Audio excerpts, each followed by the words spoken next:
Hey, what's up, y'all? It's me, Asha. So let's get into it. It's the 2023 Grammys recap. Let's go. So we have Trevor Noah as the host. So this is the 65th annual Grammy Awards. It is one of music's biggest nights. And so we have Trevor Noah, who is a comedian. He's a host. I think he did excellent. This is, I believe, his third year hosting. The jokes were great. He kept us engaged. I liked it. I like him as a host. I think they should keep him as long as they can. He's really great as a host. One thing about Trevor Noah is that he always puts Beyonce on the spot. He said, yeah, Beyonce's in the building. The way Lizzo's neck sit, that would have been me.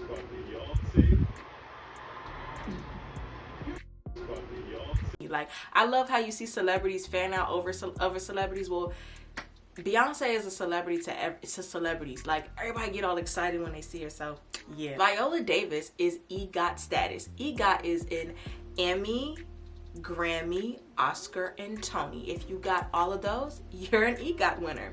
So she received a Grammy for Best Audiobook Narration and Storytelling Recording for the narrating of her memoir, Finding Me.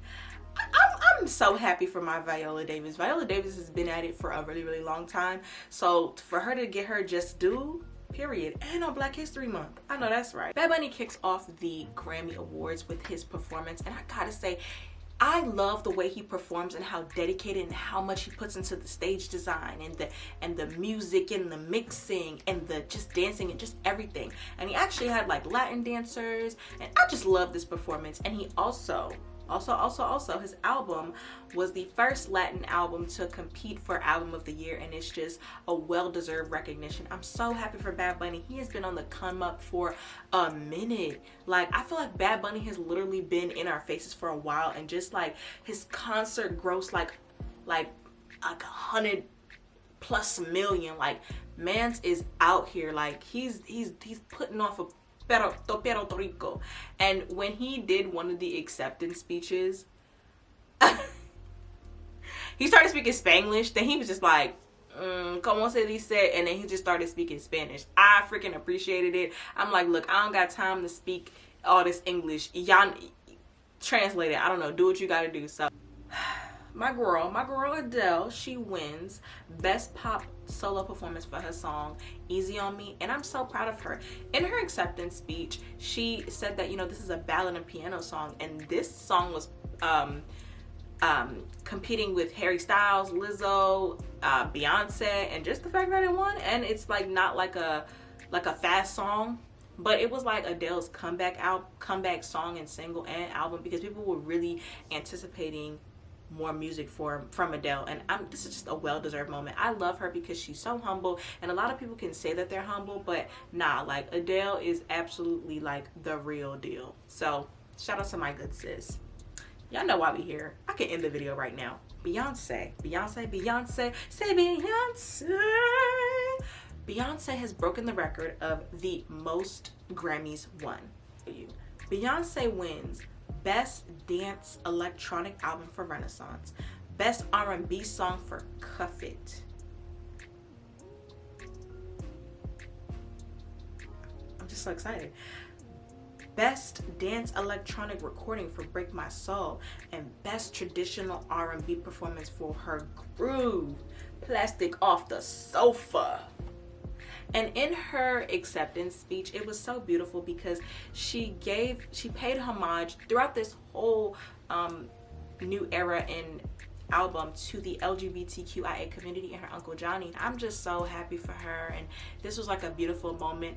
I'm just so proud, but I'm not gonna make this whole video about Beyonce. So shout out to Beyonce for breaking records on Black History Month, and Mary J. Blige performed her song Good Morning Gorgeous, and it was a beautiful set design. It was gold, it was just royalty, and she had on the thigh-high boots, and I never understood, why hasn't Steve Madden made like a Mary J. Blige collection with her? Like a winter fall boot, Mary J. Blige, thigh-high, like, they not seeing a vision, but I'm seeing a vision. The vocals was there.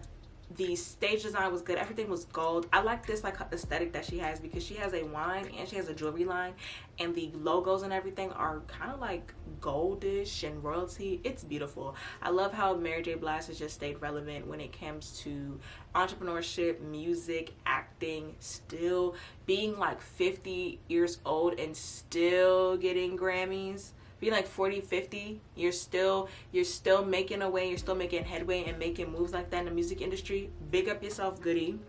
Now, this category, I was scared. I was like at the edge of my seat a little bit. But Kendrick Lamar took 2 Grammys home. He won Best Rap Album for his album Mr. Morale and the Big Steppers, and wins for Best Rap Song for The Heart Part 5. The Grammys did not want no smoke from us, because we lit them up a few years ago when it came to Macklemore. Jack Harlow was nominated in that same exact category, and I know that he ain't want no smoke. He ain't want to win for real. He just wanted the people off his back. He just want to be a good white boy so that the black folks don't bother him, and I can't be mad at that. Like, for the most part, I think that Jack Harlow's pretty unproblematic, but that's besides the point. I love how Kendrick Lamar in this album, he was very vulnerable, he was very raw, he was very open, he was very honest about the things that he has gone through, or maybe things that other people have went through. And so this was just an amazing piece, and it was such a great album. So I'm really happy that he won. Well deserved. Well deserved. Now this part I was a little bit thrown off, I ain't gonna lie, but in a good way. I mean, it was different. So Sam Smith, I never knew he was like yes. Like, I knew he was yes, but I was like, this one's got a little sweetness to it. And he won for the collaboration with Kim Petras, who was actually the first trans woman to win this award for their song Unholy, which is Best Pop Duo or Group Performance. And so their performance together, it was very latex, cages, and it was a lot going on. I was like, are we in hell? Like, no, I'm cutting that out. Nah, like the set design, like it was like, I'm not saying cause he gonna go, I'm just saying like the set design, it was like red, it was latex, it was fire, it was cages, but nonetheless, it was very creative and colorful, and it was a great performance. Nonetheless, congrats to Kim and Sam Smith. Well deserved, and a big win for the LGBTQIA community. Love my girls. Taylor Swift wins. Sorry. Look, I fell. Taylor Swift wins Best Music Video for her video, or it's a short film actually, All Too Well. You know, Taylor Swift always sweeps, so, you know, the girl been sleeping since like 2009. Like, come on now. This one really kind of threw me off a little bit. Harry Styles performed As It Was, and I like that song. I do. As It Was. But he also won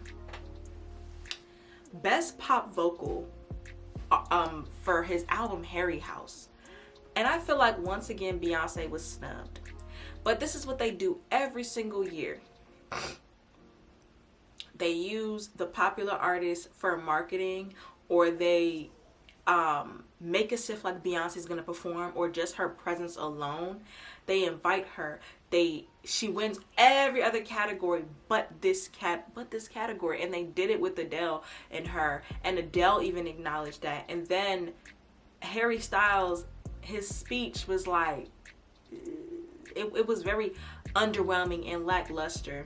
And I feel as though, why are we surprised? I'm not about to get, I feel like Beyonce has nothing else to prove. Her career literally speaks for itself. She doesn't necessarily need this Grammy to solidify that this album is pop album of the year. She doesn't need it. It would be nice for her to be recognized, but we do this every year with the award shows.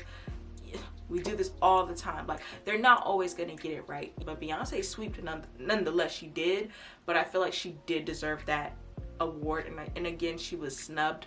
But I'm not gonna get all worked up over it, because she's still queen regardless. Like, Harry can't do the type of numbers in touring like Beyonce. Let's just leave it at that. Let's not even, she made history, so I ain't even mad at it. Lizzo wins Record of the Year with About Damn Time, and I'm so happy. And she also did a stage performance, and she does her, of course, her hit single and special, and I just loved her voice. The vocals was just amazing, and the dancing and the choir. Like, Lizzo is going to give you a performance. That's why I gotta see Lizzo live. Like, Lizzo is gonna give you theatrics. She's gonna give you vocals. She's gonna give you choreography. She's gonna give you a stage set and a show. And I was so like, y'all, like, Lizzo just did so good. And I just feel like if you don't like Lizzo, that's a you problem. If you don't like Lizzo, that's you stink. Like, your butt stink. So the memoriam part was the kind of like the sad and somber part, and I appreciate that they put it in the middle, or like, you know, just on the cusp of like the climax of everything that was going on. But this part, they honored the legends and the music artists that have lost their lives. So we had Casey Musgraves, Sheryl Crow. The one that really made me tear up was Quavo doing a tribute to Takeoff. And in the tribute, he had his chain on the mic, and you had Maverick City performing with him, and it was like the choir and singing. Like, it's really sad that Takeoff like just lost his life like that. And then, so a report just came in that Offset wanted to participate in the tribute to Takeoff as well, and Quavo said no, allegedly. And then Offset tweeted, "What the F do I look like fighting my brother, y'all? Y'all is crazy." And then, according to TMZ, I don't know why we really believe TMZ, but I'm gonna, you know, indulge. Amidst all of this, Cardi B was captured on iPhone footage obtained by ET that showed her yelling backstage, "Both of y'all wrong. This is not right." She's heard saying, "No, B, shut the F up, cause you shouldn't have been talking." Honestly, I don't like hearing and seeing family fight. I just don't want to believe that's true. I think that my theory is that maybe Offset just wasn't ready to come to terms with that, and he just probably didn't know how to handle his emotions, especially because they weren't on the best of terms. So that is my philosophy. I want to believe the most positive thing ever. On a lighter note, Dr. Dre won the first ever Dr. Dre Global Impact, presented by LL Cool J. So this is the first person to ever receive this award, and the award was named after Dr. Dre.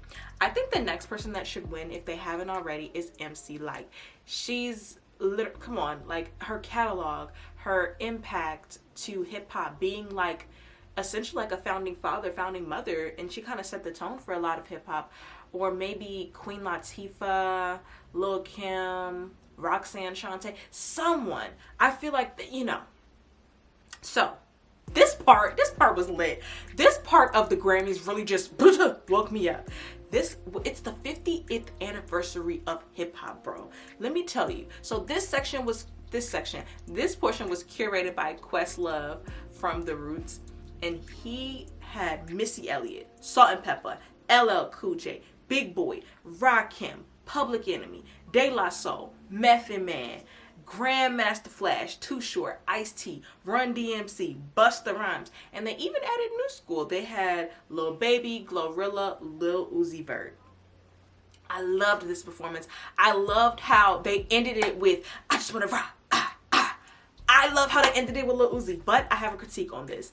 I didn't like how they did not acknowledge, like, they didn't even acknowledge Nicki Minaj. They didn't acknowledge Lil' Kim. They didn't acknowledge Foxy Brown. Shoot, Remy Ma, like, Roxanne Shante, like, it could have just, I feel like they skipped over women in hip hop. Yes, they had Queen Latifah, but it's just like, Queen Latifah wasn't the only woman rapper, and it was curated well, but it's just strange how Glorilla was there, but why wasn't like Doja Cat or somebody asked? Or why wasn't Young Baby Tate? Why wasn't, shoot, Megan Thee Stallion? Well, Megan Thee Stallion's on hiatus, but I just feel like they just focused too much on the male MCs that they kind of skipped over the women who actually made a big impact in hip hop and are currently making big waves in hip hop.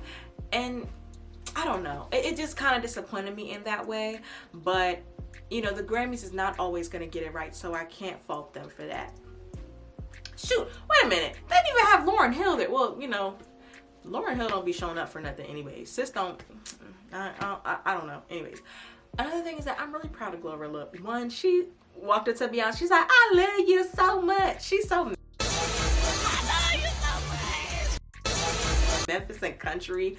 I love how just a year from today she was probably at her home, and now like today, like she's at the Grammys, she's successful. And I just, you know, I need that type of manifested, you know what, God gonna come through for us in that way. Steve Lacy wins Best R&B Progressive Album. Well deserved. That was a great album. I didn't really listen to it, but I think it's a great album. And this is the part that really pissed me off. Chris Brown loses Best R&B Album to Robert Glasper and gets mad in a series of tweets. Not tweets, but he gets mad in a series of posts on Instagram.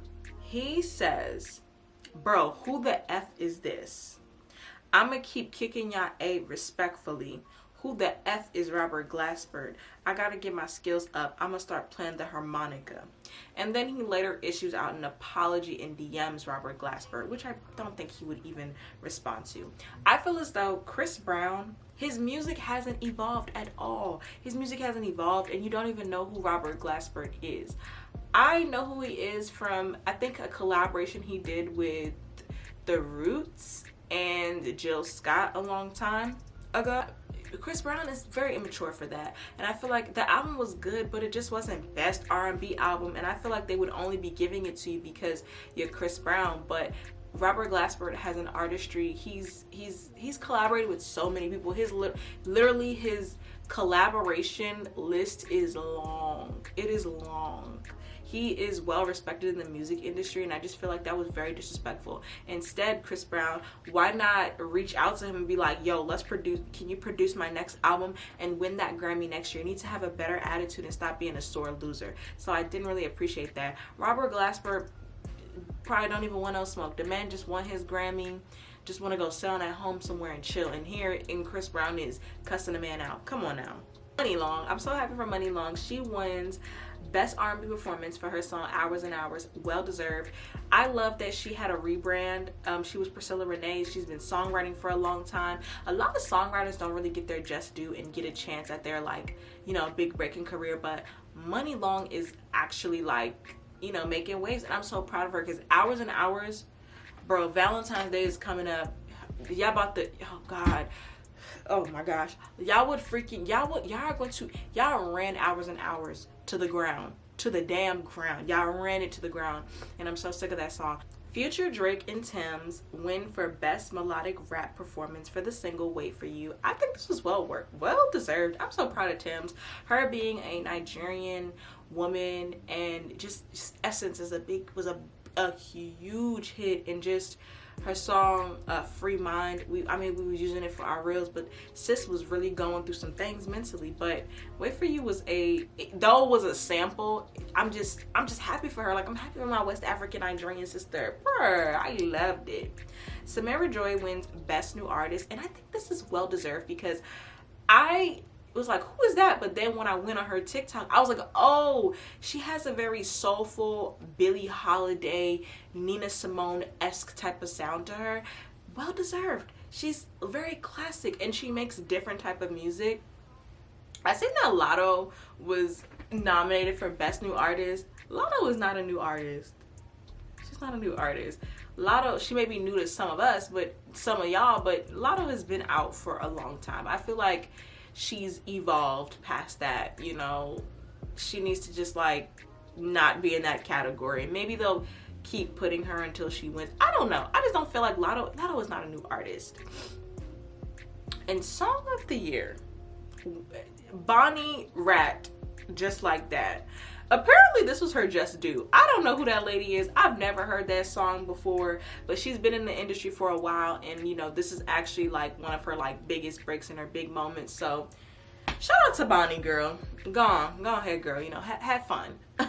And last but not least, we have Jay-Z, DJ Khaled, Lil Wayne, Rick Ross performed God Did, and they essentially closed out the show. And you know, they did good. They had like a table full of food. I be wondering if the food is real.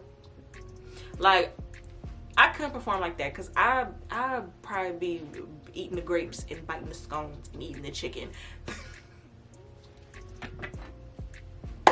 But that wraps up the 2023 Grammys. Let me know what you guys thought about the Grammys. I think, all right, let me see. I rate this Grammy Awards